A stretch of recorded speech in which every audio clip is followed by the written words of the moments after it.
live from the Bayside Bunker. It's another edition of Bettin N Boozin here on the HHH Racing Podcast. Welcome in, everyone. Thank you guys all so much for joining the show. Greatly appreciate it. Of course, this is episode 153, covering closing day at Keeneland. I know, very sad day. However, of course, Breeders' Cup Friday and Saturday are right around the corner, but hopefully we can catch a couple more winners for you guys on closing day at Keeneland. Again, welcome in, everyone. Thank you guys all so much for joining the show. I greatly appreciate it. We had a ton of people waiting in the wings to hopefully catch, again, some good winners here for this show, and we thank you guys all for joining in early. If you guys are not, by the way, subscribed yet to the podcast and you guys enjoyed tonight's show, please go down below the video player and hit the like button and hit the subscribe button. We would greatly appreciate it because, again, not only is it the best way to help out our channel and completely free to do, but it also pushes these videos and others out into YouTube's algorithm to hopefully bring more players to the HHH Racing Podcast. Of course, for that, we thank you. Another huge reason to subscribe and hit the notification bell is we have a ton, and I mean a ton, of Breeders' Cup content coming out for you guys over the next week. It's going to be absolutely covered like a glove for you guys, including the pre-entry show that we did last night. It was Howard, Pete, Paul, myself, and Noah. So please go and check that one out as soon as this show finishes up here, of course, Thursday night when we are doing this live. And there's a whole ton, including Breeders' Cup Friday, early pick 5, Breeders' Cup Saturday, the first before Breeders' Cup races done by Pacific Horseplayers. Friday's show is done by us, Bettin N Boozin, and then you have the Late Pick 5 on Friday and the Late Pick 5 on Saturday. A post-draw show, guys. Just a ton of Breeders' Cup content coming for you guys over the next week. Again, if that's something that interests you, and I know it does if you're watching this podcast, go down below the video player, hit subscribe, and hit the notification bell so you don't miss any single podcast around the Breeders' Cup. And, of course, after that, as we do this every single week with the podcast schedule below. Of course, next week is going to be throw a little bit into disarray, but our normal podcast schedule is every Tuesday, Wednesday, and Thursday. Tuesdays, 9:30 p.m. Eastern with Noah, Ryan, and Jackson over on Pacific Horseplayers. Every single Wednesday right here with us, Bettin N Boozin, 8 p.m. Eastern, and then every Thursday with Picks and Ponies, Howard, Pete, and Paul, at Thursday through football season at 7:30 p.m. Eastern Standard Time. Again, I see a bunch of people in the live chat. If you guys are here and you guys have never commented before, please, we read every single one. We would love to hear your opinions on Saturday's races. So if you're here on YouTube, even on X, you can comment in the live chat as well. Bottom right-hand side of the screen on both video players. Of course, we'd love to have you over on YouTube if you're watching on X, but if you choose to watch on X, you can still comment in the live chat and still give that stream a like and a repost. We would greatly appreciate it, guys. Again, ton of stuff to go through. You can also find all these podcasts we post here on YouTube in audio form over on Apple Podcasts, Spotify, and Anchor. So if that's something that interests you, please go rate, review, and subscribe over there, guys. At Bettin N Boozin Podcast for both TikTok and Instagram. If more short form content, about 45-second to a minute and a half videos covering races. Again, when we're out at the when I'm out at the track, I love to record a bunch of videos. If that's something that interests you, please go follow us over on TikTok and Instagram. Of course, you can subscribe to our normal power picks that come out to you every single Saturday morning for every single Saturday of races. That's all done through patreon.com/HHH Racing Podcast.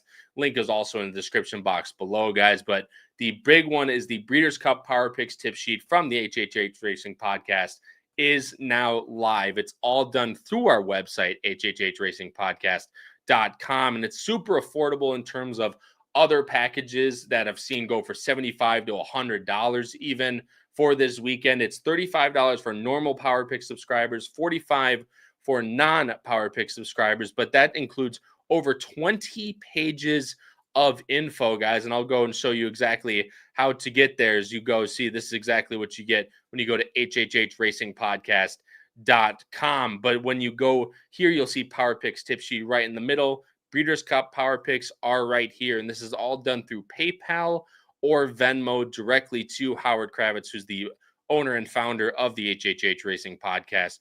And you'll see a ton of stuff. What's included, you get 20 pages, top 3 picks for each Breeders' Cup race, best bets, top long shots full analysis and write-up for every single Breeders' Cup race, as well as price spot plays and horizontal plays for those as well. You can also see the subscription options in terms of, Saturday only Power Pick subscribers. Saturday only, of course, meaning if you're a normal Power Pick subscriber, non-Power Pick subscriber, and exactly the process to subscribe and to pay, guys, as unbiased as I can say this. You get an absolute ton of information for your money for that $35/$45 that you guys will pay into it, including with your normal Power Pick subscriber over on Patreon that we have every single weekend. You get at least 6 pages of info for only $5 every weekend, including all those price plays and spot plays that I mentioned before. We're going to be profitable on Breeders' Cup, and we hope you guys join us along for the ride. But guys, let's get right into the handicapping. I see a bunch of people in the chat already, and I will bring on our co-hosts right now, although I don't see one of them, as the man seems to be running late, but we will see what happens if that. You can see Howard also brings up a really good point, saying in the middle of parent-teacher conferences on a dinner break. Thank you all for watching, but big news tomorrow.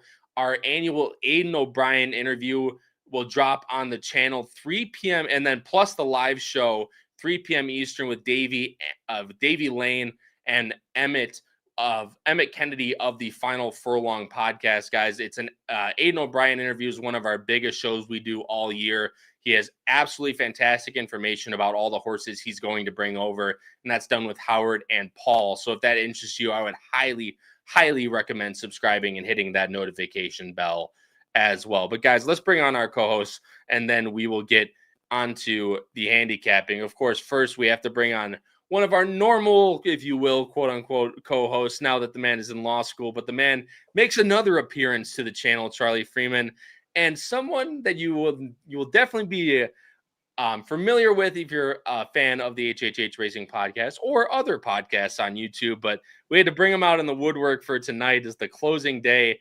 My king, Jackson Muniz. Jackson, what's going on, my man? What's going on, guys? Good to see you.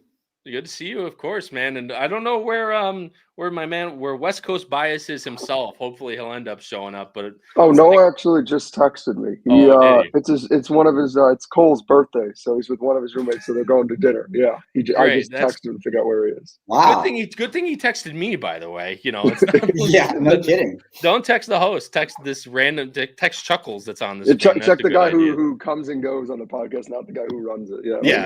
Maybe he's afraid of you, Kyle. I don't know. Yeah, he should be afraid of me.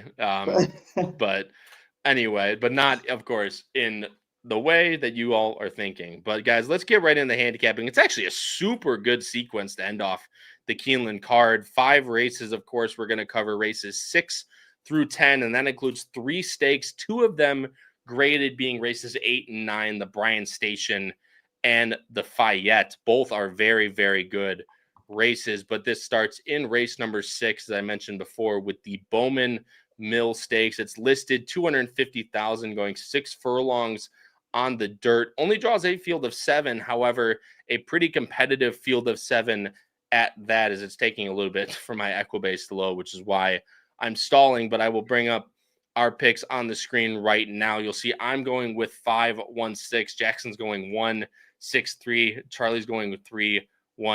Jackson, we already got a hand. Just announced about half an hour ago. I just thought it right now. Yeah, the please. Outfielder is scratching. He is going to run in the Breeders' Cup. So there you go. And that was going to be my all right. Well, then you can change mine then to because that's the 3, right? Then you can make mine 1-5-6.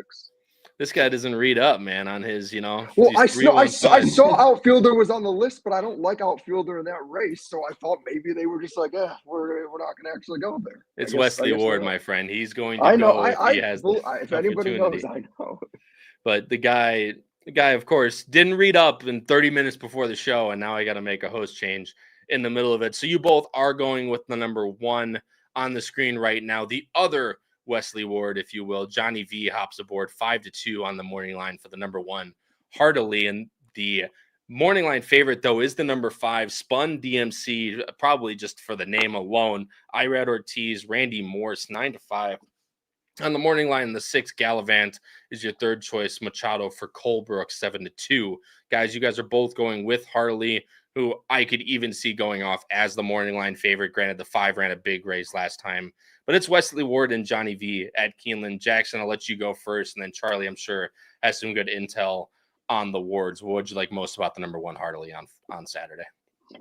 Yeah, I agree. I do think he will probably end up going favorite come post time in here. He's the horse to catch, right? Especially now that he's on the rail, and now that Wesley scratches the horse, I got to think the plan is just let's just send him out of it like we did last time, go as fast as we can, and try to bottom out this field, because as you go through the 6 horses that are now left in this race, they all kind of want to be forward. None of them have really proven they can do anything from off the pace, and I think when you have a situation like that, you just go. You go as fast as you can. You make everyone else work harder to keep up with you, and you tire them out. And that debut was pretty impressive. We were there that day, and he was bet like he couldn't lose, and he sure ran like it. I mean, he smoked that field. So I like him right back, and I think he's going to be very tough to catch. Obviously, Charlie, you feel the same way. Complexity's had a really nice start to his stallion career. 2-year-old first time. Well, he's not a first-time starter, but 2-year-olds alone wins at 15% out of 229 starts. So you'd imagine he'd be pretty live here. And, I know you really like to look at the work tab for these Wesleys, and I know he's only ran one. He's only worked out once since then, but you got to imagine that if Wesley's entering him back in here, he's ready to fire. Yeah, I'm not too concerned about it. To be honest, I actually think the other Ward scratching out really helps this one, because to me, obviously all these horses that were originally in this race are very fast, but as Jackson was hinting at, the only one who has shown the ability to rate it all and pass other horses was Outfielder, which is why I had that one on top, is I thought it was going to be a lot of pace and the 3 would stay close enough. But now in a race where it's seemingly all speed and no one, like Jackson said, has shown the ability to go by, I want the fastest horse in the field, and to me, that's the one. I thought the debut was incredibly impressive, looked very professional. Obviously gets Johnny V back aboard as well. And what's interesting now, I wonder if part of it was just because Johnny V knew or was informed that Outfielder would end up not running here. But, I did, at least before I knew that, have a, ponder of putting the 1 on top anyway, because obviously he's ridden both and had chosen to go back to the 1. But yeah, I'd been told beforehand, that this one was decently well meant. Obviously I haven't been able to keep up with the Wards as well as, or just the horses in general as well as I normally would. But I was told to make sure to watch out for this one. So I tried to at least make sure to go watch that replay the day that I knew the horse was running, and looked every bit of that 375K. And I just think all of these horses are going to go, and I don't think anybody's going to catch this one. Yeah, this might just be pretty stupid on my part, realistically, when this horse wins again by 6.5 on Saturday. But of course, as I mentioned, there is a whole ton of speed. And I know the number 5, Spun DMC, basically ran right up to the lead out of the gate last time. And of course, we can't show the replay, but there was a very impressive debut under Jane Elliott of all. Now you get Irad here aboard, Randy Morse taking not straight into the lines then off an 86 buyer. However, off of one of probably the best efforts we've seen late in the year from these 2-year-olds first time out.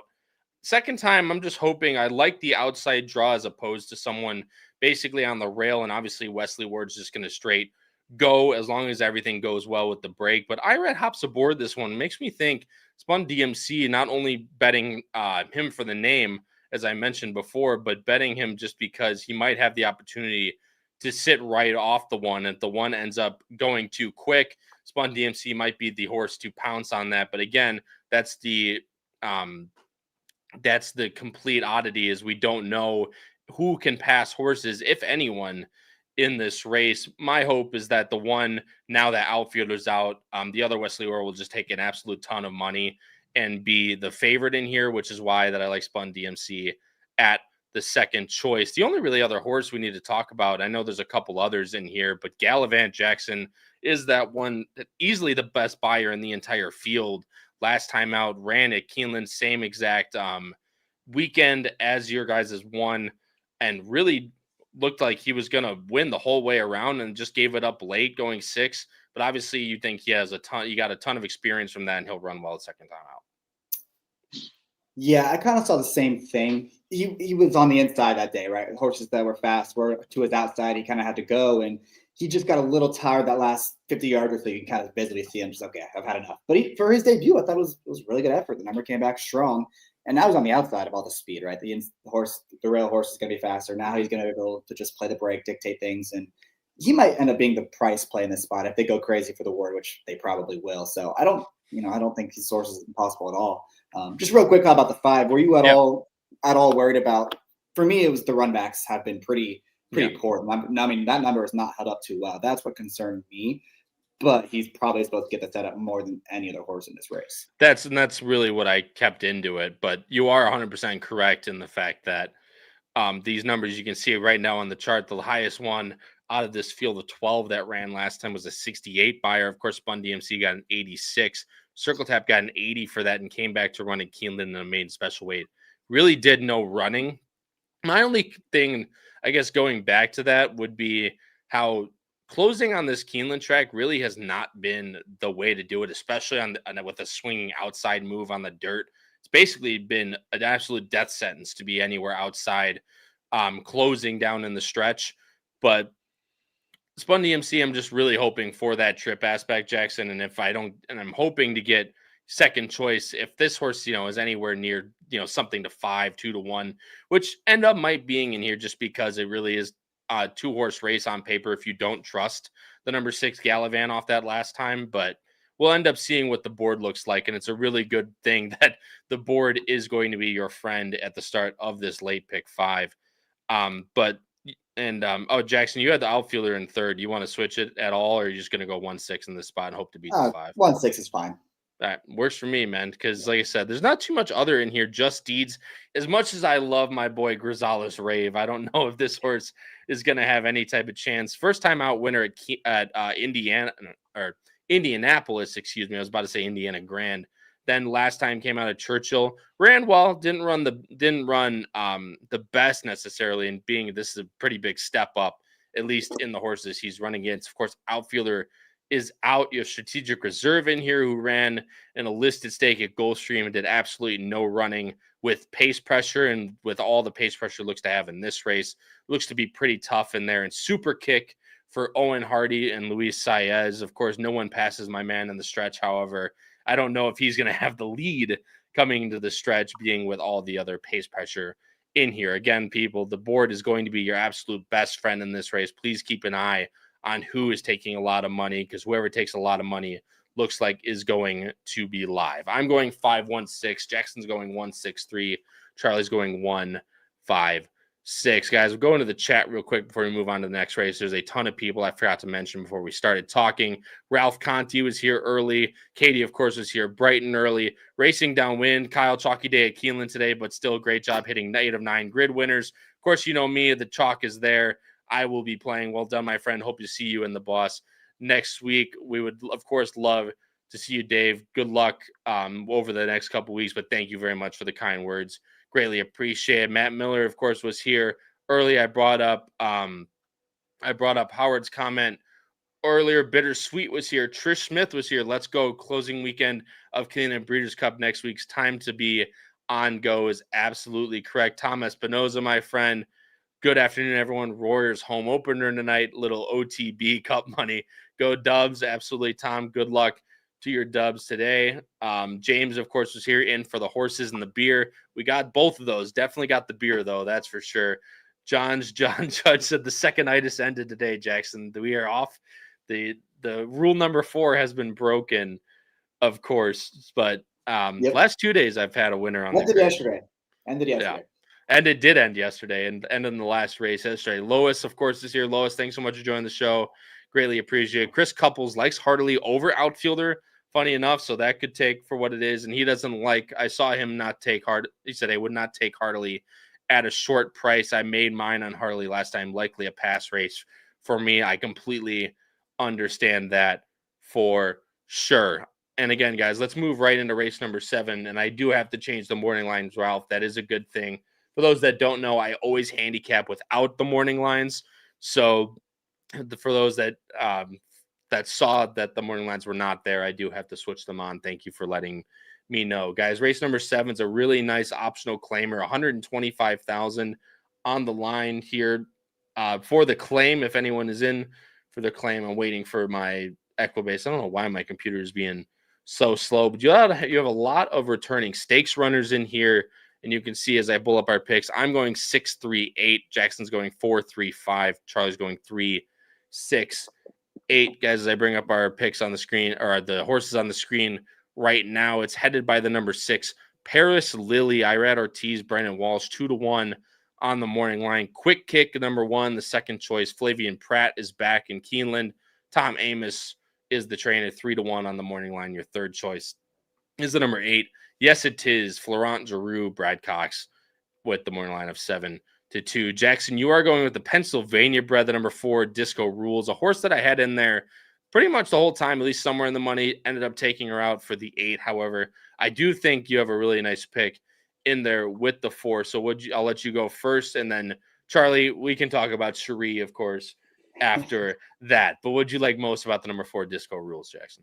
Yeah, I think for this race, for me, it was more of a matter of who I didn't like, and I just wasn't really in love with these favorites in here. I mean, I understand Paris Lily; she's going to be forward; she's the horse to beat, but her numbers aren't that much better than everyone else. They're arguably about the same. So I wasn't in love with her at a short price. Yes, it's his best number. Came on a sloppy track against turf horses. That number hasn't really held up that great on the run back. And then Quick Kick, I've always thought she's a one-run clunker, and she's going to probably get third in this race again. So I wasn't in love with any of these short prices in here. I wanted to look a different direction. I settled on the 4, Disco Rules. I think her races, all of her last 3 races, give her a look in here. I'm not saying she's going to be, the most likely winner, because she's not, but I think at 8-1, that represents good value. She's a versatile horse that can be close or come from off of it. So I like that about her. Had a little freshening after the most recent start. She ran okay at Parks. She finished 3rd against Noah's favorite horse in the world. That's Dry Powder. So who's going to be running the Breeders' Cup? So I think there are class lines here. I think she fits against these, and I think 8-1 is a really fair price. The thing that I really like about her, Jackson, even though I don't have her anywhere in my top 3 on the screen, the thing I like about her is she's a lot more tactical than a lot of other horses in this spot. You can actually see Timeform has it as favoring front runners in here, with 6, Paris Lily being, of course, on the front end and then headed by a couple others. But Quick Kick is the one horse you brought up that basically runs, from the back one time every single race, and she'll end up getting 3rd or 4th in this race as usual. But definitely needs a pace setup and doesn't look to get it in here. But again, you have the 4, Disco Time, who's in 5th based on the Timeform pace projector. You have Sweet Serafina, who you have, Charlie, on top. I have in 2nd, or Sweet Seraphine, excuse me. Cherie DeVoe hasn't had the best Keeneland meet. However, she really hasn't had too many runners this meet as comparatively to meets past. She's only had 17 runners, 5 for 17 in the money, though, and that's not the best. Charlie, she's another, Sweet Seraphine's another horse I think that has the ability to be tactical. She hasn't exactly been the most in her most recent starts. However, that first race out going 6, as a 2-year-old, she had a little bit of tactical speed.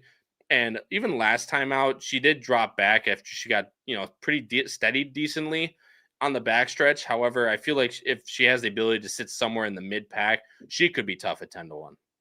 Yeah, I mean, for me, if you're giving me Cherie DeVoe, obviously a very well-met horse with Tyler G at 10-1, and a race like Jackson said, where the favorites seem to have a lot of holes and a lot more questions than answers, there's no way I'm not taking this.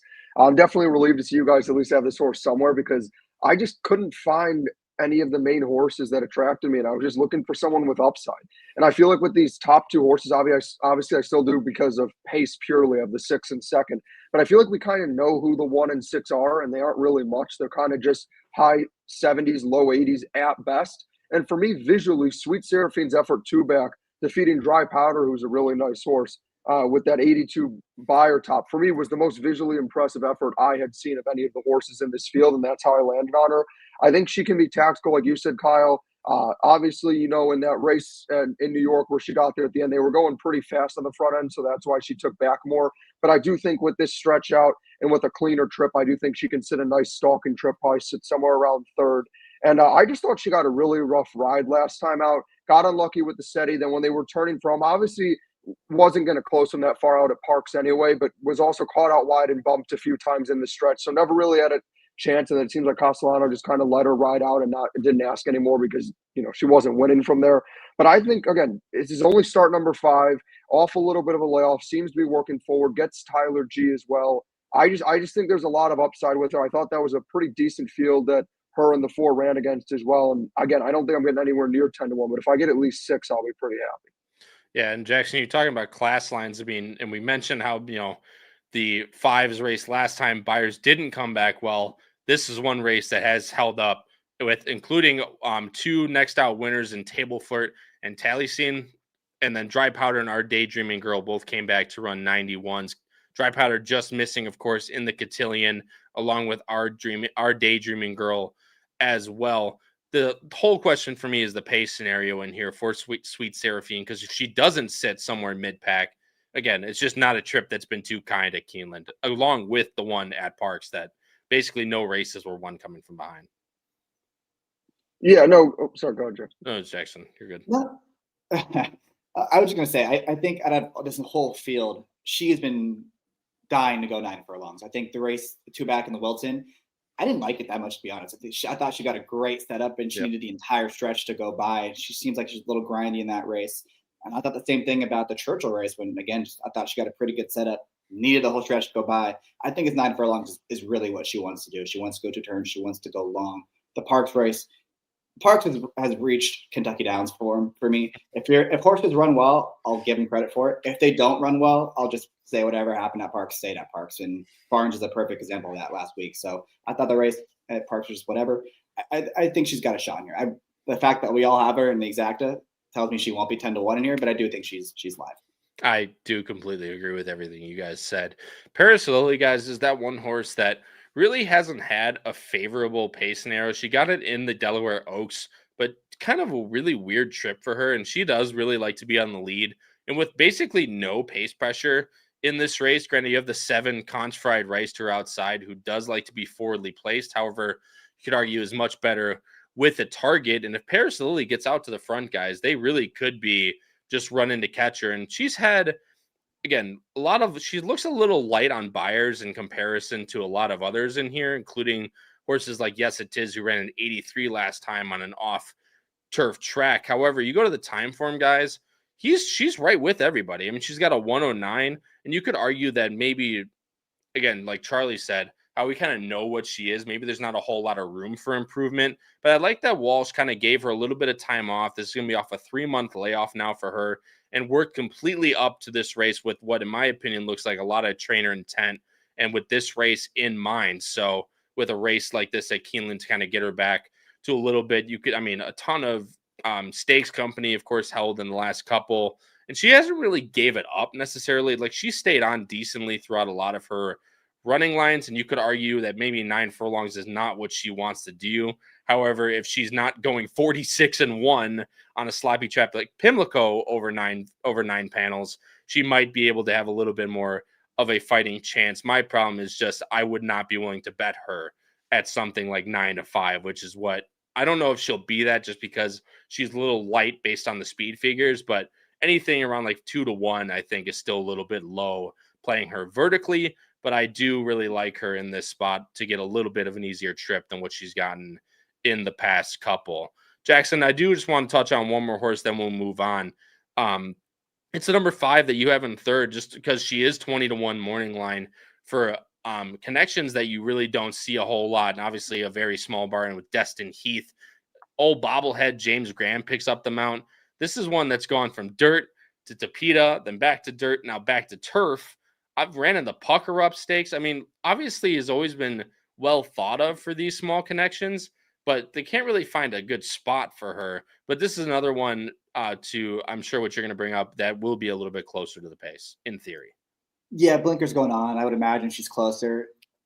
And she's going to be a big price in here. I don't think she's that far off what we've seen from horses like the 1, horses like the 6. I mean, she was running a 69 buyer as a 2-year-old.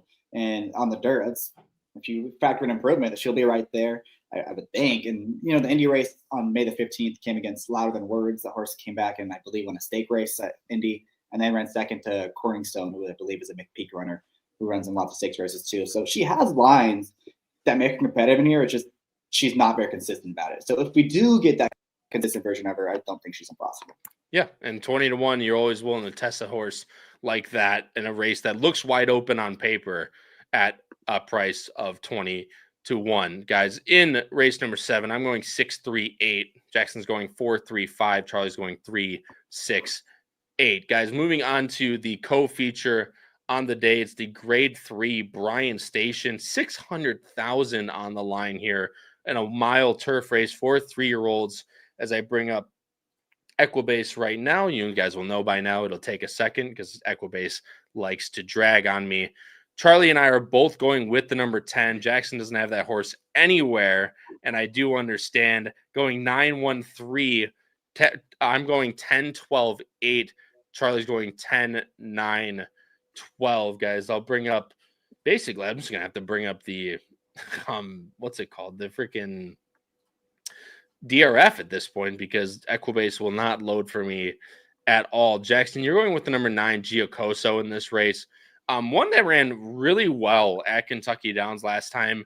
I thought I was so mad that day at Colonial when this horse won. I was so upset because he just slipped right up the rail. But obviously back that form last time out at Kentucky Downs. And again, you argue, like you mentioned last time, horses that don't run well at Kentucky Downs, you kind of just take it for what it is. But horses that run well, like Giocoso did, might install a lot of confidence that this just could be a really nice horse at 9-2. First of all, I'm completely with you with that Colonial race. I had the horse you guys have today and Simulate got a horrible trip, and Giocoso just could not have asked for a better run that day and got the job done. But I thought that race, that he was another step forward for him that day. I know he got a good trip, but he also won pretty decisively in the end. Then he came back at Kentucky Downs, and that was a race that just fell apart completely in the final stages. And he was always up on top of the pace. I know it says he was 7th. That's not really the case. He was always right there. He made the early move to break that race open. I think he just moved a little sooner than they probably wanted to. He hit the front end a little early and just got tired late by Plenza and got caught by Plenza, who came from way out of it, as did everyone else. That filled out the exotic. So I thought that was a good effort that day. And he took another step forward in that start. And in Saturday's race, it seems like he's poised for another step forward. I like the way the pace scenario seems to shake up. All the main speeds are drawn towards the inside. I don't think he's going to be too far off of it. I imagine he'll be, 2-3 lengths out of it and be saving some kind of ground. I don't think he's going to be 3 or 4 wide from the south side post. So I like the way he's coming in this race. I think we'll see another step forward, and he's going to have a good shot. And that is the one thing that scares me about our top pick, Charlie, even though I do think Simulate can be. What is going on? I don't think Simulate needs to be too far back. I think he has the ability to be a little more tactical, but Giocoso should be sitting in front of him. And just like we saw 2 back out at Colonial, I'm afraid that same thing could happen with an improving horse like Giocoso. But you do have that horse in second. Yeah, no, I think Giocoso is a really nice horse, one that's definitely figured out. Obviously, they had tried the dirt for a little while and it wasn't working, and then went back to the turf. I saw exactly what Jackson did as well when I'm someone who also doesn't really know what to make of Kentucky Downs, but again, I can watch a race enough, even if it's a track that I think is kind of hard to understand, and look at the figures enough to figure out that they were going pretty damn fast. And also knowing that a mile there plays longer than a mile at most places, which means to me also like being able to stay on as long as he did is a really impressive effort. I think he's probably potentially the safest or like most likely horse I think you could say in this field to like be a safe bet to finish top 3. I certainly think he can win, but I'm just going to take a swing on upside and also just trust what Kyle, and I'm sure you probably feel the same when we talk about the 10. What you and I had seen in Simulate when this horse took on Giocoso at Colonial, and what we kind of thought this horse was going to be based off of that monster effort at Saratoga, and then what resulted from what quite honestly was just an awful trip. Not a great ride, sitting back in a cold pace, never really had a chance to get there, and then still was able to, get up for a game second. And then obviously last time, Kentucky Downs going way further than he wants. I always trust Belmont, but don't really know what they were doing with that spot. And I'm just banking on that he builds off of what we had seen in that Saratoga effort, and that there's more open, and that he was able to sit closer in that race too. I'll give you 2 reasons why they probably ran in that race. The answer is 1, they probably think very highly of him, and 2, lots of money. I think the National Derby is $3.5 million now at Kentucky Downs. So. Yeah, if you're going to be 6-1 in a $3 million race, you are entering. I don't care if it's going 4 miles on the dirt. You are going to enter that race. Yeah, which is exactly what it was. Obviously, Simulate didn't win that day. That was good for me because I had Wimbledon Hawkeye hit every single thing that day, and then went the next weekend to watch Vote No run with Noah and didn't hit a single bet all that weekend. And that's classic Kentucky Downs for you. But I was a big fan of this horse's run in at Saratoga, just really striding out nicely visually. And of course, my DRF, my internet is doing something weird, which I don't know why, because I sound fine, right? And the stream's running fine. Then I have no idea what the heck's going on. But I apologize, of course, because I want to show a bunch of replays in here, but unfortunately, it looks like I cannot. But you could just see the action on this horse. He's one of those horses that really strides out well, and it really reaches That's one thing I've gotten decent looking for. I mean, Kitten's Joy, Warfront Mare. This horse is all distance, all turf in the pedigree. In the Secretariat, we've already hit on it multiple times, but going 48-2 out there and 112-2 was pretty slow for the day. Went 5 wide and still was almost able to close on Giacoso, who got a really, really dream trip on the inside. Obviously, Giacoso backed that up at Kentucky Downs. Simulate did not, but again, one of those things where I think that kind of just dirties up his form. You can see morning line 8-1.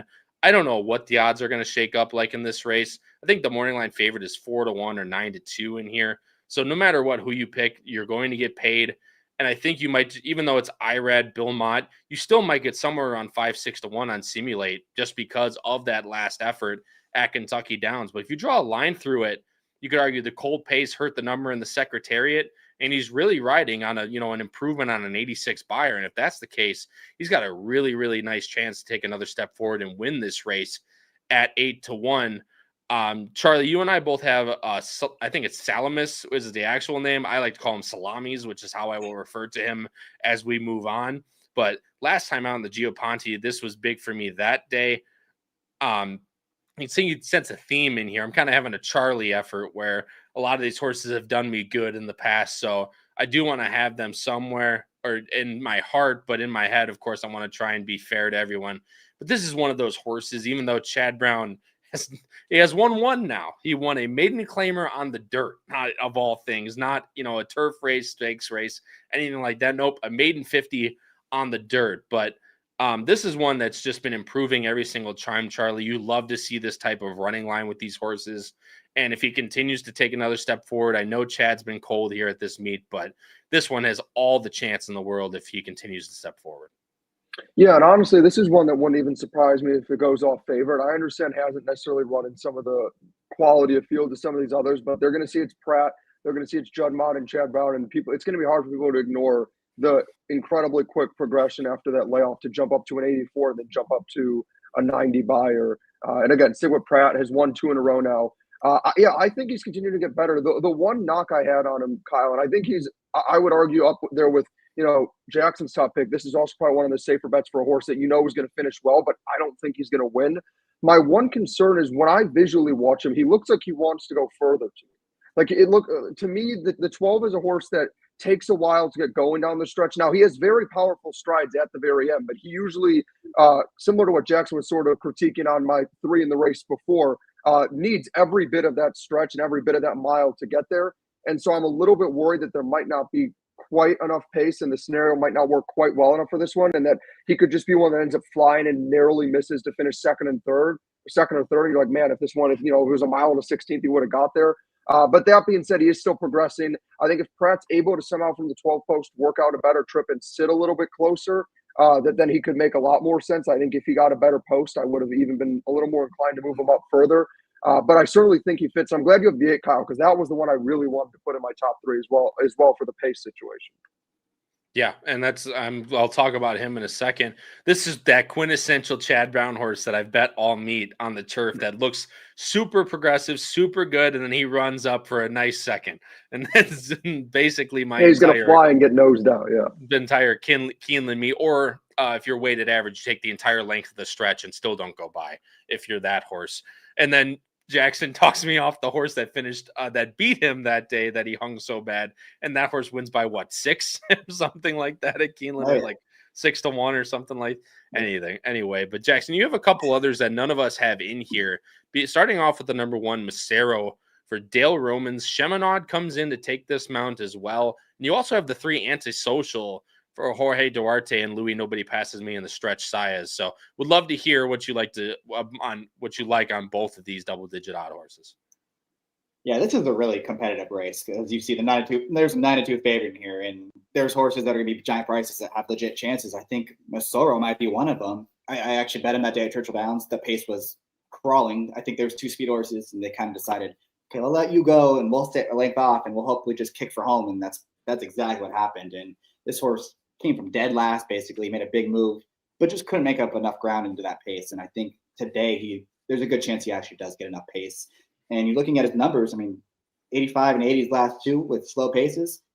those aren't that far off, but horses like the 12 and horses like the 9, I mean, they're only a couple points too slow. So the right kind of setup, I don't see why he can't be competitive against this bunch. Even the race 2 back at Colonial, he finished second to World Beater. That's arguably the best turf horse we have as a 3-year-old. It's either him or Test Score probably, and neither of those horses are in here. He's going to be a monster number.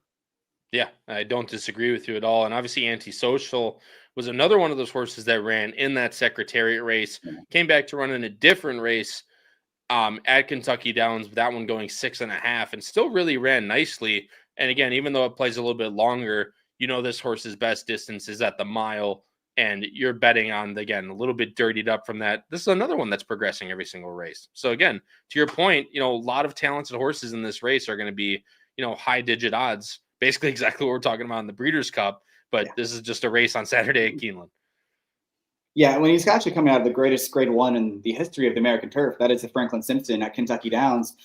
I actually thought he ran okay in there. He broke on top, and then he just got shuffled. He got shuffled, and all of a sudden he found himself in 10th or whatever. He was way back there and made a big run late. I think the stretch out back to a mile probably doing some good. I would probably go more as an underneath type, but I do think he's interesting at a big number.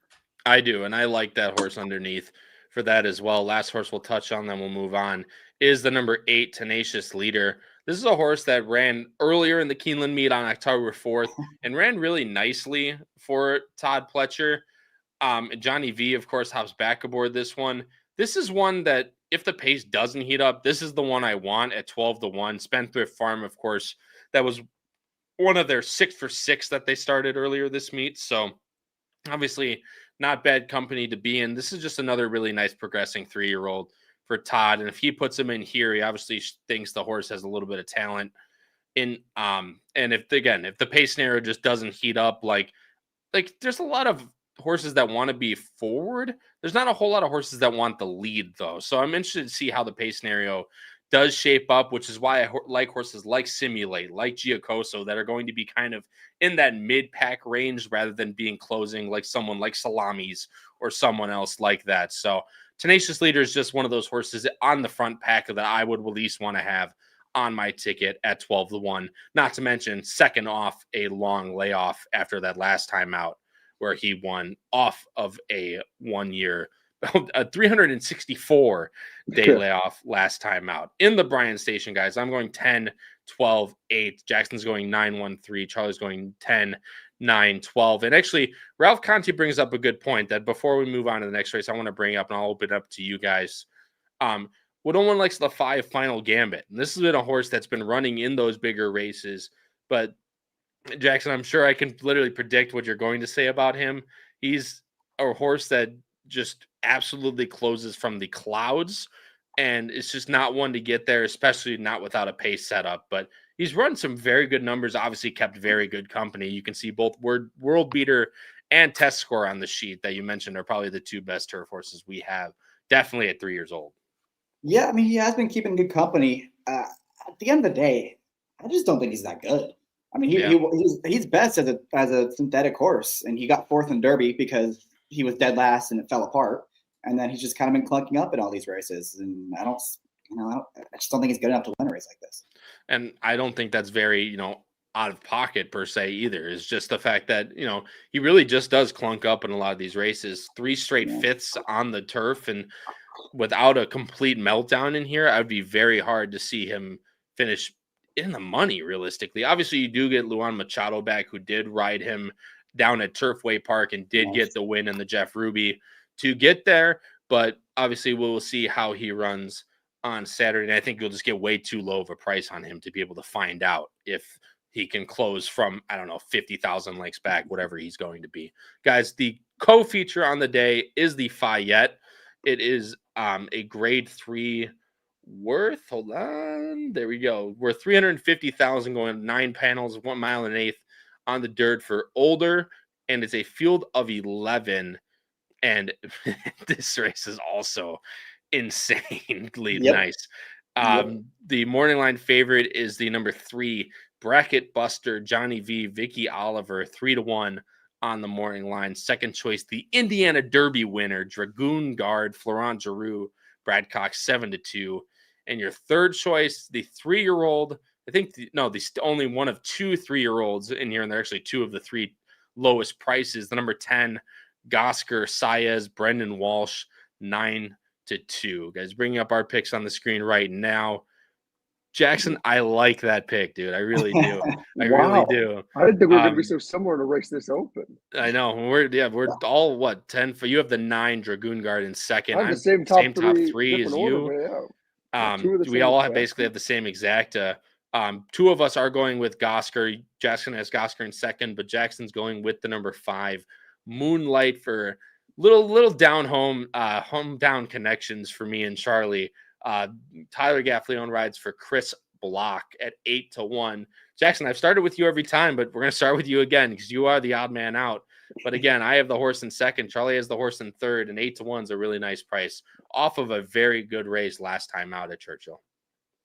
Yeah, and I'll tell you what, I am keeping a close eye on this race for next week's Classic because this is, besides the Pacific Classic, this is really the only other race we're going to have to see how these 3-year-old division stacks up against all our handicap division. So keeping a close eye on Bracket Buster as well as Gosker. As far as Moonlight goes, I think he might be the right price in this kind of race. It's a big field. I'm hoping it stays intact because it does seem like there's plenty of horses that want to go forward in here. And I thought the last race at Churchill was really good. It was a fast pace. It was honest, but it also didn't really fall apart. It was mostly held together. This is Oscar was always up on the pace, as was the third place finisher, Not This Boy, who had run consecutive 100 buyers, and he ran right by those horses. And I thought he ran really well in that spot. Now, can he do it again is obviously the big question, but that was only his second start off of a very brief layoff. You probably should be able to run back to that. He's proven without Lasix before, and he's run well at Keeneland. I think there's plenty to like about this horse, and I think he's going to be another square price. Yeah, and this is what I really do like this pick. I'm glad that you both have him in there. Not only, Charlie, of course, for when we see Chris Block, we always like to pay attention as he really is a nice trainer at smaller outfits, but Moonlight has kept him really good company. I mean, he's run against, Hall of Fame, you see all the way back late 24, but you also see Willie D's last time out, or 2 back in the Schaefer Memorial, St. Armand's Key, who's a nice turf horse. This is the quintessential Chris Block horse, right? Who runs from dirt to turf, just runs really well no matter what. But coming into this year, especially starting in that March effort off the turf at Fairgrounds, he's really taken another step forward and only run literally one bad race basically all of this year. And real quick, and the one bad race was the Indy, and it was a huge speed bias that day. So I think you just chuck that one out the window. I mean, if you cover that race up and look at last other 3 races, he's as good as anyone else in this race. Yeah, I was about. Oh, sorry. Go ahead. Go for it, Charlie. That's exactly what I was going to say. Oh, because I would say as someone who needed Willie D's in that race, I literally remember just watching the top 3 horses on the lead turning for home and all looking tired. And I'm like, how? You didn't even go that fast. And then nobody closed because they just sort of naturally got a second win and were able to hold off. And I was like, oh, yeah, I forgot. Even though I'm someone who normally likes closers, I was like, that's why I chose to bet a speed horse that day, because nobody could close and speed was just holding every single time. No matter how likely it looked like the race should fall apart, they just refused to.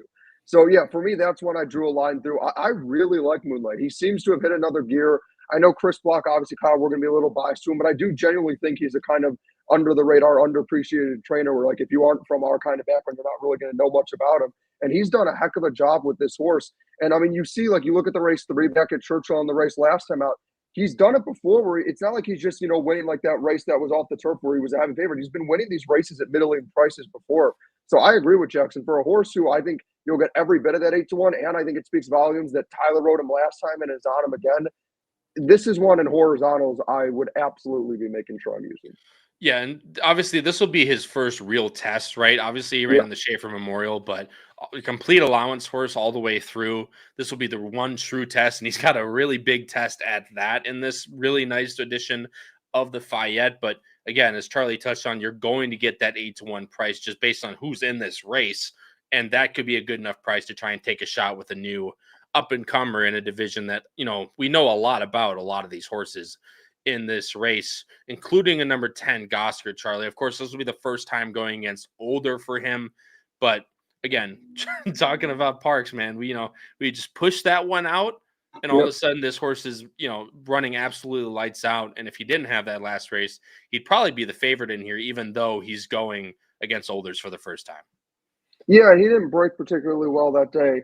Look, this is a horse, Kyle, that our podcast has covered so many times. It feels like basically every effort of Goskar's career, and even when he scratches away, we're always covering him. This is my Gulfstream horse. I really do like this one. I still remember the day when when he ran against Bracket Buster that Keeneland weekend, and I had him luckily to cover for me when a different horse that we don't really talk about as much anymore let me down that day. Who was that? No, look, remind me. We don't talk about it. He hasn't come back, so we don't know how good he could have been. We don't know. He's a what if situation. He's the horse. He's the horse that beats Sovereignty. We'll call him that. Yeah. But, so was my. I'm my Kentucky Derby futures also the transitive property Kentucky Derby winner. Belmont winner. Of course, I understand. But honestly, seriously, yeah. I mean, Goskar's been one of the most impressive horses. Honestly, if it wasn't the fact that unfortunately he had to go against monsters like Journalism and Baeza, I think he would be even regarded even higher. And I kind of am hoping for on this day, we'll get to best bets later, that people sort of focus too much on that Parks race and think that maybe he isn't what he's shown he was in those races prior. I think he's going to work out a really nice trip in this spot. And for me, I know we normally talk about, you don't go by Louis in the stretch with quote unquote speed horse, and Gosker isn't exactly that. But I just feel like this is going to be one of those races where Gosker's going to be sitting second flight right off of whoever is on the lead. And then I think he's going to get the jump on some of these other horses they're going to try to close. And I think once Louis gets the jump on those horses in front that I don't think are going to be able to hold up, I don't think any of those closers are going to be able to catch him. I think he's going to be able to hold tough. I think Gosker's going to hold them off.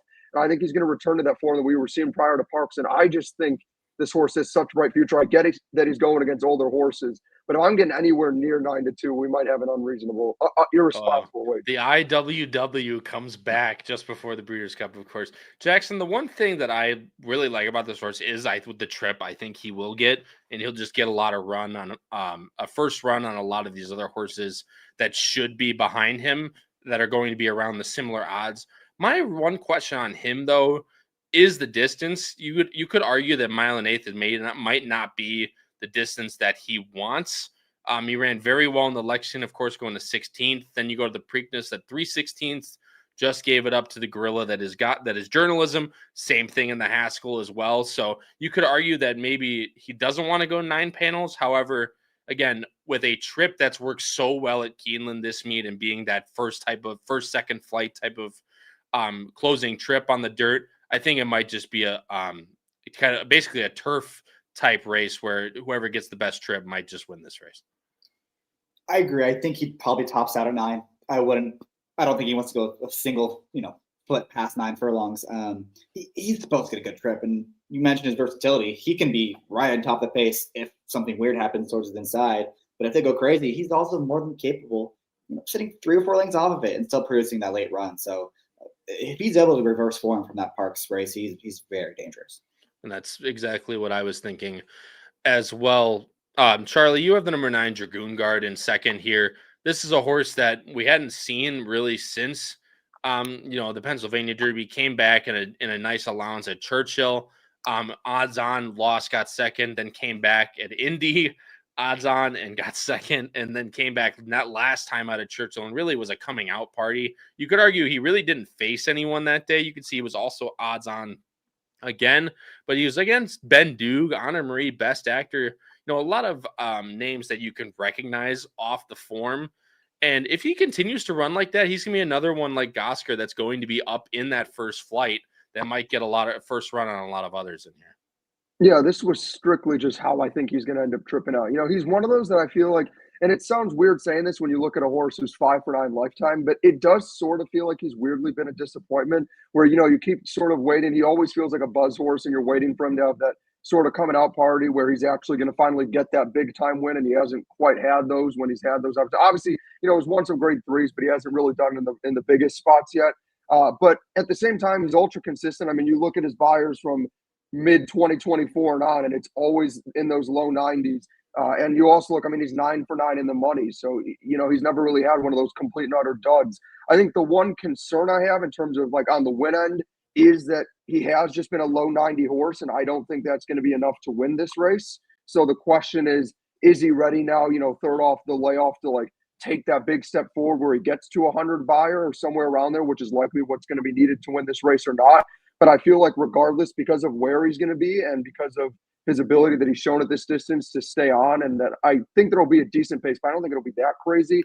I think he's a pretty safe bet to finish, somewhere around the top 3 to 4 spots. And he's one I'd use in horizontals to be safe, but I think straight up for the price you're going to get, I wouldn't want to play him vertically. Yeah, and Bittersweet brings up no love for Hit Show, guys. I mean, this is one of those horses, obviously, that's run some really, really big ones, but it's just it's a horse I always have a tough time trusting, and a horse that's going to be vying for favoritism in this race off of realistically, not including after the Dubai World Cup, has run one good race. And again, you could argue that he's faced Mind Frame, in Mystic Dan, Disarm, and others in here that probably has kept just as good as company as anyone in here. But man, he's just always such a hard horse to trust, Jackson. You really don't know what Hit Show is going to show up when you're betting him at somewhere around favoritism. Yeah, I'd agree with that. But my counter to that would be I would take him at 6-1, 10 days out of 10 over Dragoon Guard, who has not run a race faster than 93 in 7 consecutive races. Yep. I mean, the horse runs the same number every single time. So at least Hit Show is capable of running those big numbers. He seems like that random horse that runs a good race every other race. He won the Louisiana Derby at the 98 or Louisiana Stakes, and then regressed, and then won in Dubai, and then regressed, and then won at Mountaineer, and then regressed. You follow the trend, he's been not a big one. I don't like him, but that's the case for him. You follow the fierceness trend, he'll do it. But Bracket Buster, real quick, Jackson, last horse I want to talk about, just because he's the morning line favorite, and I feel like it'd be remiss if we didn't talk about him. Another one that's going to be close to the pace, and it's shaping up to be a little bit of a pacey race in here. But if he runs any, those last 2 races, then the Travers obviously losing by 10 to Sovereignty and still getting a 102. And then the Oklahoma Derby, we absolutely blew the doors off of basically nobody. And but Mile and Eighth should fit this horse really well. And depending on the pace pressure, he could easily win this race too. Yeah, this is the acid test for him. I thought he got a really soft trip in the Travers, but he ran well. He got a 102 buyer, obviously. And then the same thing in the Oklahoma Derby. He got a really soft trip. He was 2-5, but he ran really well. So let's see how he can do against older horses and, again, a more contested pace. Right. And that's obviously the true thing, right? Is running against those older horses, I believe, also for the first time in Bracket Buster's career. And with a unfavorable pace scenario, at least on paper, we'll see how good he runs. I appreciate everyone hanging out here. I know we went a little bit long with those 2 races, but there's just so many horses to cover in there. Don't want to give anyone a short trip. In the Fayette, I'm going 10-5-9. Jackson's going 5-10-3. Charlie's going 10-9-5. Guys, before we move on to the last race, I want to bring up this again real quick. These Breeders' Cup, of course, is on the horizon, guys, and we have a fantastic tip sheet over on HHHRacingPodcast.com. It's the Breeders' Cup Power Picks, over 20 pages of info, and if you are a normal Power Pick subscriber through Patreon, you get it for only $35. That's $1, $1.50 a page, $1.75 a page almost. And of course, for those that don't subscribe to our normal Power Picks on Patreon, you still get them for $45. Everything that's included, everything that you need to know whether to pay, it's all done through PayPal and Venmo directly to the owner of the podcast network and Howard Kravitz. It's all on our website, HHHRacingPodcast.com. Right in the middle, you'll see a Power Picks tip sheet tab. I also did it at the beginning of the show. Click that, once it drops down, click Breeders' Cup Power Picks and subscribe today before the Breeders' Cup. Guys, last race we'll talk about today is, of course, the closing race of the Late Pick5, 110,000 maiden special weight going 9 panels. It's a 9-panel day, huh? 9 panels on the turf for 2-year-old maidens in a field of 12. How about this, guys? Get ready for this one, guys. Morning line favorite is the number 1, Chambersville. Irad Ortiz, Kenny McPeak at 7-2. Second choice is all the way to the outside, number 12, Epic Horsepower. Nick Juarez takes the ride for Brian Lynch. Third choice, the number 8, Leverage, which shout out to my Colts and Broncos fans in that game. Florent Giroux, Johnny Velasquez and Graham Motion at 5-1. How about this? How about 10-1? Oh, holy crap. How about the kiss of death, guys? Not good. Triton, the number 6 horse, Saez, Danny Gargan, 10-1. Gentlemen, we might have just given this the kiss of death, but we all have a 10-1 on top, so definitely have to talk about it. Charlie, Jackson's gone first every single race. I'll give you the benefit of the doubt in going first. What did you like most about Triton? Yeah, I didn't think this was going to be as crazy creative as the morning line would indicate, but I also thought it'd be a little bit. I was ready to keep talking about. I kept going bombs away in all these races. This is my other best bet, trying to hit the Louis Saez late double here. But yeah, look, Triton's a very well-meant horse. Obviously, paid over $500K for him. Was last seen at the end of August for his debut, and really just didn't have much of a chance with the way that race developed. I mean, I just was watching it visually and just kept thinking to myself, how on earth did this horse even get up anywhere near third? They're just crawling out there. And obviously you can see the blue figures backed it up as well. I mean, when you're at nearly 25 flat and nearly 50 flat, and it feels like you're watching a, Tapeta race at Gulfstream for 12-5 claiming, you start to get a little concerned about what's going on out there. So certainly not ideal if you're a closer. And yet, despite that, this horse was really striding out late well at the end. Just looked like one to me who is just begging for more distance. And I could see why they paid the price tag. Galloped out well past the others at the end. And just the strides were so impressive to me. It just looks like one, again, that just needs at least a somewhat reasonable pace and not just complete walking. And again, I think also wants more distance. Got a little bit of rest as well. Second time out now. Seems to be working well enough. Gets Louis aboard as well, which I think is important because with the running style that he may have, needs to make sure he's aggressive enough that he doesn't have too much to do late. I just think there's a lot of upside and a lot to love. And I already didn't think we were getting anywhere near 10-1, but if a lot of people view the way we are, we're probably getting half this. Yeah, no kidding. Especially us, now that we all have the horse on top, he'll be 6-5. He'll get second now. He's going to get second by a nose now. Well, yeah, that also will happen. But Jackson, I mean, Charlie hit it all on the nose, but the fact that we all have this horse on top is obviously lends some credibility to that last race and what we think about how closing into a slow pace, especially at Saratoga, can take a lot to do. Ran 56 Beyer, and now second time out, you could imagine second time out with that experience can take a pretty big step forward. Yeah, and I wonder if you guys viewed this race the same way as I did.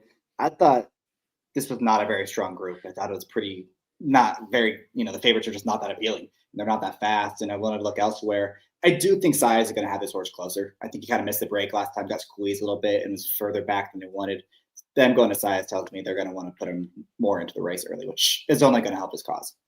I completely agree with you on top as well. I thought the breeding, though, was a little interesting. Uncle Mo, Bernardini, obviously the 9 panels is no issue for that type of cross. However, the turf is a really interesting prospect for someone.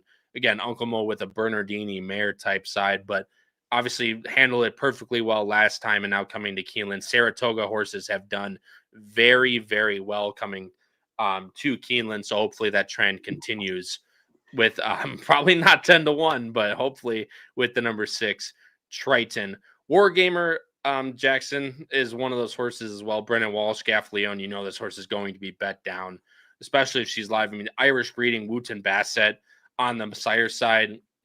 I was a ton of things to like in here about this one as well, but not one you'll probably get 6-1 on. If this horse opens up at 5-2, I think I would pivot all my money onto him because, again, I don't think it's a very strong group, and they're going to know if this horse is any good or not. And especially with the way the Walsh barn is going, you look at the sibling that this horse was overseas last year, won 3 races, was third in a grade 1. So the breeding is there. I wasn't able to find any works, though. That's the only thing that had me put him in second because I just haven't seen this horse visually. But I'm hoping the tote will provide plenty of clues on this colt. And it definitely will. I completely agree with you. If this horse, opens up at 5-2, goes off at that, we might see, a really nice horse for Walsh. Charlie, you have the number 1 in second, the morning line favorite, probably the last horse we'll talk about. Then we'll move on to best bets. Ran very, very well last time out. Kind of that same angle I'm hoping for the 6. Second time out is the best opportunity for a horse to improve a big number. Gets the 68 last time out. And of course, with, maybe not the best group as Jackson hit on, something like a low 70s race and a 2-year-old at this time of year could win. Yeah, I certainly think it could. This one I would definitely be a little more hesitant, like Jackson saying. Like, to me, the 2 horses I would be trying to play heavy in this race are the 4 and the 6. I just see a lot more upside. And I mean, as we got to see today, Kyle, obviously, if you don't want to overlook Tyler G and Brendan Walsh in the last on the 5th race. That would be a big mistake, as we ended up seeing in that last race today. But yeah, no, I think Chambersville obviously has the best number, is the most proven horse in this field. In theory, is the horse to beat. I feel my 2 concerns are because of that Beyer and Irad. I think this one will be a guaranteed short price as well. The only thing is, I don't know what you guys thought, but to me, it looked like he had every chance to win and really had no excuse not to. And that was another reason I pivoted to, out of those who have run, to putting the 6 on top. Was I thought the 6 had everything against him and nearly got there, and the 1 had a perfect chance to go by and just kind of hung and didn't get there in time. Certainly could get it done, but I'm a little hesitant. I would use it defensively. And I guarantee you that's why Jackson does not have this horse in this top 3. All my money, my mortgage, everything would go on that. Why Jackson does not have this horse in there. Also, Chambersville is cross-entered tomorrow at Aqueduct, so keep an eye out in race number 5. If he does run there, I got a pretty strong inclination he's not going to run Saturday at Keeneland. So I would have put it past him. Well, if anyone's to do it, it's Linda Rice and Kenny McPeak, that's for sure. In race number 10, the final leg of the Late Pick 5, I'm going 6-4-1. Jackson's going 6-4-12. Charlie's going 6-1-4. Guys, moving on to best bets. And again, we thank you, everybody, for watching this closing day edition of Keeneland. Jackson, short and sweet, my friend, going with the win on the number 9, Giacoso, in the Bryan Station.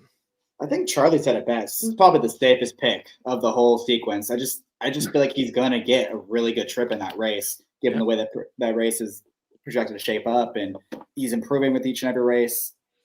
9-2 seems really fair to me in a wide open affair. I hope we actually get it, but if we do get 9-2, that would be a good size win bet for me.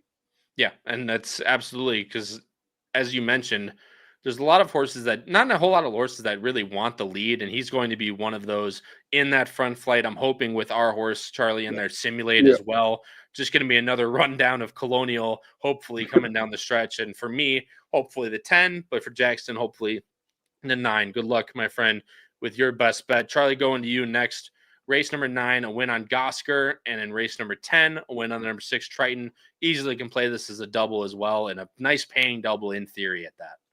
Yeah, no, like I was saying, going with the Louis size double at the end. Look, I like you had hinted at, Kyle, as well. If you drew that line through the Parks races, Jackson and I talked about earlier, where you kind of have to, take it with a grain of salt. As he also talked about, Barnes was a horse that I really like betting back after, and showed why you can't take those Parks races too literally and seriously. And I think if it wasn't for that, Gosker likely would have been the favorite. I think Gosker's going to get a great trip in that race. I think he's the most talented horse in the field, but we sit in second flight. And I just think as long as Louis gets the jump on those others, I think people are going to struggle to try to go by him, and he'll get the job done. And we already just talked about Triton. I just think there's a lot of upside. Very well-meant horse. He's going to want the extra distance. Like Jackson said, Louis should help get some more speed in him, and he surely can't get any more unlucky and a trip working against him more than he did on debut. It'll be second time out now. So, yeah, I honestly, outside of just playing him on the sides, would also probably play the double at the time we laid it out this way, because I was like, oh, well, it's 10-1, so it'll be a big enough payout that I should just play it separate and not risk it. But now that we all have this horse on top and he's going to end up going off at 2-1, I think I do need to play it more. Yeah, like I said, everyone watches Bettin N Boozin here on the HHH Racing Podcast, so of course he's going to go off probably at 3-5, to be completely honest with you guys. Anyway, race number 8, guys, in the Bryan Station. I have a win bet on Simulate for all the things that Jackson mentioned. I like Simulate for the same exact way, and we'll just see who ends up winning on Saturday. Hopefully for us, it's one of those two. And in race number 6, they couldn't pass up Triton at 10-1, who I think has a lot of upside to be able to increase second time out. Of course, if you think I'm not playing a pick 3 with the Fayette, you'd be sorely mistaken on that one as well. I probably have to include, if I'm going to play a pick 3, I'll probably play a straight. I usually play a straight $10 pick 3 with these 3 horses, and I'll probably have to include Giacoso in there in case I get absolutely slammed in a locker again. And if Salamis wins, of course, race number 8, I'd be very sad as well. But definitely going to play a straight pick 3, probably a doubles in there and stuff. There's a whole bunch of different ways you can play these races. And the nice thing about it, no matter how you play it, you're going to get paid. So thank you guys all so much for watching. We greatly appreciate it. Of course, tomorrow is a big day here on the HHH Racing Podcast in terms of Breeders' Cup content. As you guys will see, I'll put it up on the screen again here. Howard brought it up earlier. Big news for tomorrow. Aidan O'Brien interview will be dropping here on this channel. That's well worth a subscription and the notification bell to make sure you guys get that notification when it drops. But also there's a live show tomorrow at 3 p.m. Eastern with Davey Lane and Emmett Kennedy of Final Furlong Podcast. Tons of European intel tomorrow for both of those shows for those that are betting the Breeders' Cup. And again, I know every single one of you that's listening to the show will be betting the Breeders' Cup. Come back here tomorrow, Friday, on the HHH Racing Podcast. Of course, you're listening to this as a replay on Saturday. You can do the same thing and watch it as a replay. And again, it comes all the way through. It comes all the way through Monday, Tuesday, Wednesday. A ton of Breeders' Cup content coming your way, guys. So be sure to subscribe and be on the lookout for that. But for my co-hosts, Charlie Freeman and Jackson Muniz, this has been your host, Kyle Roscoe, in episode 153 of Bettin N Boozin on the HHH Racing Podcast, covering the closing day Late Pick 5 at Keeneland Racecourse for October 25th. And until next time, everybody, crush those bets, win those photos, and stay safe, everyone. We'll see you in the next one. Have a good night.